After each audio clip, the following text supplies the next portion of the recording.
Welcome to GS for civil services. स्वागत है आपका इस चैनल पे। और इसमें आज हम जो है भारत का जो संवैधानिक विकास है, कॉन्स्टिट्यूशनल डेवलपमेंट ऑफ जो इंडिया है, वो आपको पूरा जो है वन लाइनर के थ्रू और छोटे छोटे कॉन्सेप्ट के थ्रू बताऊंगा। जो आपके आने वाले एग्ज़ाम है टीजीटी, पीजीटी, एनवीएस, एलटी और जीडीसी और हायर के एग्ज़ाम, उसमें ये आपकी सीधे सीधे हेल्प करेंगे। तो पहला क्वेश्चन जो हमारा ये है कि रेगुलेटिंग एक्ट 1773 द्वारा सर्वोच्च न्यायालय यानी कि सुप्रीम कोर्ट की स्थापना कहाँ पर की गई थी? तो कहाँ पर की गई थी? कलकत्ता में। ओके, दिल्ली में मत कर दीजिएगा। आपको लगेगा कि दिल्ली में वर्तमान में है तो शायद ये तब भी हो, तो ऐसा नहीं है। ओके, वो जब रेगुलेटिंग एक्ट 1773 की बात की जाए तो वो जो सुप्रीम कोर्ट की जो स्थापना हुई थी वो कहाँ हुई थी? कलकत्ता में हुई थी। और ये एक तरीके का रिकॉर्ड कोर्ट था। ओके, क्या था? रिकॉर्ड कोर्ट था। यहाँ पर क्या होते थे? जितने भी रिकॉर्ड्स होते थे उस टाइम की ईस्ट इंडिया कंपनी की जो एक्टिविटीज़ थी, जो भी गतिविधियाँ थीं, उनके रिकॉर्ड्स यहाँ पर रखे जाते थे। दूसरा देखते हैं, भारतीयों को भारत के प्रशासन में भाग लेने का अधिकार किस अधिनियम के द्वारा प्राप्त हुआ? पहली बार जो है ईस्ट इंडिया कंपनी, ये कह सकते हो कि ब्रिटिशर्स ने भारतीयों को अलाउ किया अपने साथ पार्टिसिपेट करने का। तो कौन सा है? चार्टर एक्ट 1833, जो कि बहुत इंपॉर्टेंट है। चार्टर एक्ट 1833, इसी में जो है भारतीयों को पहली बार प्रशासन में जोड़ा। आगे देखिए अगला, भारतीय विधान परिषद को बजट पर बहस करने की शक्ति किस अधिनियम के द्वारा दी गई? पहली चीज़ तो ये याद रखिएगा कि बजट का काम कब से शुरू हुआ, तो वो याद रखिएगा 1861 में शुरू हुआ। और पहली बार उस पर जो है डिबेट करने का, डिस्कशन करने का जो मौका मिला वो मिला 1892 के थ्रू। ओके, जब कभी ये पूछे कि कॉम्प्लीमेंट्री क्वेश्चन वगैरह कब पूछने की बात शुरू की गई, तो 1909 का मॉर्लिमेंटो जो रिफॉर्म्स हुआ था, ओके, तो उसमें ये चीज़ दी गई थी। आगे देखते हैं, केंद्रीय विधानमंडल सर्वप्रथम किस अधिनियम द्वारा द्विसदनीय बाई कैमरल बना? तो पहली बात तो आप ये समझ लीजिए कि द्विसदनीय होता क्या है। द्विसदनीय बेसिकली होता है आपका द्विसदनीय जो बेसिकली होता है, जैसे कि लोकसभा और राज्यसभा, जहाँ पर इस तरीके की व्यवस्था की जाए, उसी तरीके से राज्यों में जब विधान परिषद और विधानसभा की व्यवस्था की जाए तो उसे बाई कैमरलिज्म कहा जाएगा। और अगर सिर्फ विधानसभा की व्यवस्था की जा सकती है तो उसे एक सदनी या यूनिकैमरलिज्म कहा जाता है। तो आई होप कि आपको ये क्लियर हो गया होगा कि बाई कैमरलिज्म बेसिकली होता क्या है, द्विसदनीय व्यवस्था क्या होती है।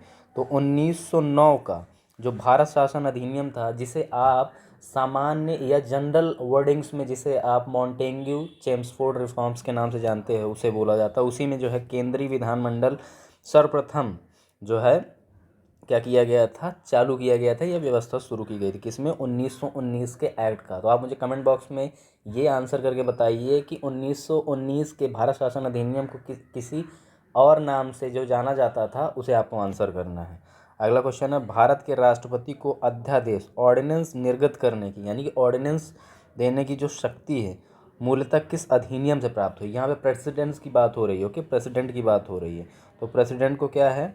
1935। लेकिन आपसे मैं एक क्वेश्चन पूछना चाहूँगा कि भारत में जो पहला जो वॉइस रॉय था, ठीक है, वो कौन है?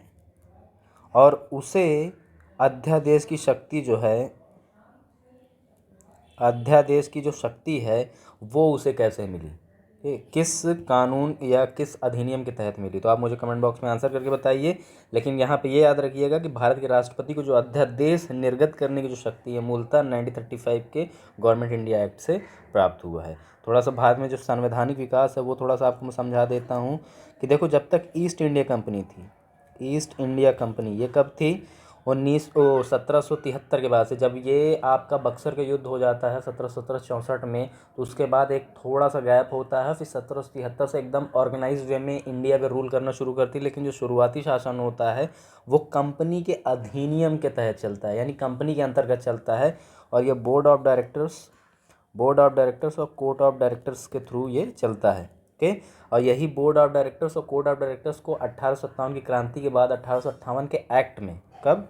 1858 के एक्ट में, जब लॉर्ड कैनिंग उस टाइम वाइसरॉय बने थे, तो इसे समाप्त कर दिया गया और भारत में एक क्या है, सेक्रेटरी के, सचिव के पद की स्थापना की गई थी। सचिव के पद की स्थापना की गई थी। ओके, तो चलिए कंपनी के अंतर्गत कौन कौन से अधिनियम है वो देख लीजिए। 1773 का रेगुलेटिंग एक्ट, 1784 का पिट्स इंडिया एक्ट, 1793 का चार्टर एक्ट, 1813 का चार्टर अधिनियम 20-20 साल के गैप में ही आएगा। देखिए 1793 में है, फिर 20 साल के बाद आएगा 13 में, फिर 33 में आएगा और फिर उसके बाद क्या आएगा 53 में आएगा। ओके, तो 53 वाला लास्ट है कंपनी के अंतर्गत आने वाला अधिनियम। ओके, फिर इसके बाद क्या होता है 1857 में भारत की महारानी किसे घोषित कर दिया जाता है, वो घोषित कर दिया जाता है क्वीन विक्टोरिया को, जो कि 1871 में ऑफिशियल होती हैं।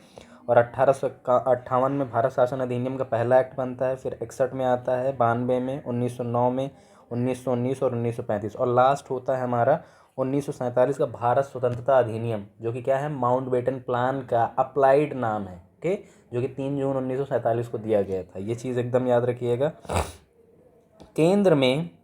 केंद्र में द्वैध शासन डायरकी सिस्टम किस अधिनियम के द्वारा लागू की गई थी, तो याद रखिएगा भारत शासन अधिनियम 1935 के द्वारा केंद्र में डायरकी द्वैध शासन प्रणाली, यानी कि रिजर्व्ड और ट्रांसफर्ड, हस्तांतरण और आरक्षित विषयों की जो सूची का जो मामला था वो 1935 के एक्ट में ही किया गया था। ओके, पहले क्या किया गया था कि जो द्वैध शासन प्रणाली है 1919 के एक्ट में लगाया गया था, लेकिन वो कहाँ था, वो राज्यों में लगाया गया था।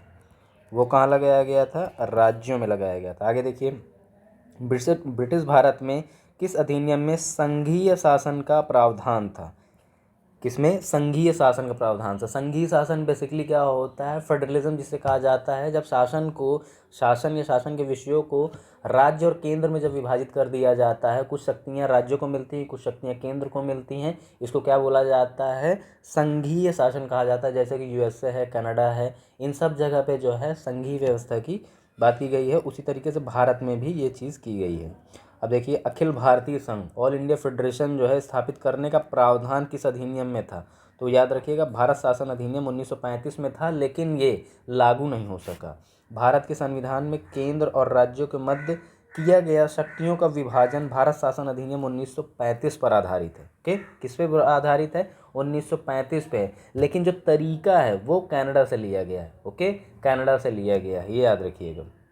एक निर्वाचित संविधान सभा द्वारा भारत के संविधान का निर्माण करने का प्रस्ताव किसके द्वारा दिया गया, तो ये दिया गया था क्रिप्स मिशन के द्वारा। तो क्रिप्स मिशन कब आया भारत में और उसके कौन कौन से सदस्य थे, ये आप मुझे कमेंट बॉक्स में आंसर करके बताइए। इससे क्या होगा कि मुझे भी समझ में आएगा कि आपका लेवल कहाँ पे है। ओके, भारतीय संविधान का गठन किसके अंतर्गत किया गया, तो याद रखिएगा कैबिनेट मिशन।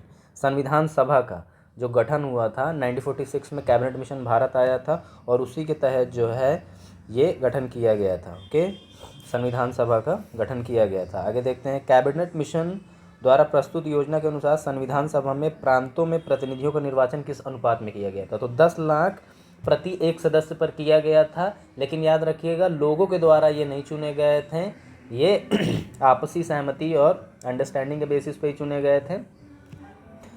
आगे देखिए, भारतीय संविधान का निर्माण करने वाली संविधान सभा के सदस्यों का चुनाव किसके द्वारा किया गया था, तो याद रखिएगा विभिन्न प्रांतों की विधान सभाओं के द्वारा किया गया था, ना कि लोगों के द्वारा किया गया था।